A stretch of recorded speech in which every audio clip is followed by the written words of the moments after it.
My mom started praying and then it started to get painful because when she decided to pray, my mom would fall asleep. My mom camped out on the mountain for my deliverance. She said, God, it's all or nothing, do what you want. Then my mom started adopting a new strategy. She would call me and say, Charlene, why are you dancing today? I'd say, hey, what's up guys? Are you crazy? Quote, she'd say, do you want money? She's going with Jesus. May Jesus go with you to this dance. I'd say, guys, she's really crazy. Let me pray for you. Charlene, let me pray. Quote, and I prayed, Lord, may this be the best dance of Charlene's life, take her. I'd say, Jesus, she's crazy. My mom's prayer lasted 3 months. Do you know what happened? One day I went to the bar. I arrived at the bar, sister, I didn't drink. That day I decided to drink until the world ended. I drank and drank. Then I was at the dance and a man came up to me with a glass of beer. He was very serious. He was looking at me very seriously. I thought, how did this man know me from? Then I started to think about where I had seen this man, who that man was, and he stopped in front of me, very serious, and asked me, what are you doing here? And I looked at him and said, oh my God, what is this? He said, what are you doing here?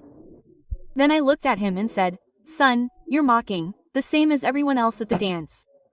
He said, come here, but didn't Jesus tell you that this isn't your place? When he said, but didn't Jesus tell you that this isn't your place? I thought that was absurd, because he was drinking a glass of beer and he comes to say that Jesus said that they're in my place. I looked at him and said, stop messing with God's name. You're there drinking and you want to say that God told me what? Put your ass in your place. Quote, he said, no, you don't understand. This is not your place. Quote, he grabbed me by the arm and started dragging me out. And I said, let go of me, let go of me. And I didn't know where that man was from. And that man took me, opened the door, and we left. Since the dance was a ticketed event, I had already paid to get in. If I wanted to get in again, I had to pay again. Where's the money? When he threw me out of the dance, I looked at that man with hatred and said, you're crazy. What are you up to? You left the dance, you took me out of the dance, and now how are we going to get in? Quote, he said, get in, who are you? Quote. He said, who are you? I said, crazy dad. And he, who are you? I said, boy, for the love of God, are you crazy? And now he said, who are you, girl? Girl, for the love of God, who are you? I said, and now what are we going to do? He said, I don't know who you are. I'm a misled prophet. I've been misled for 7 years.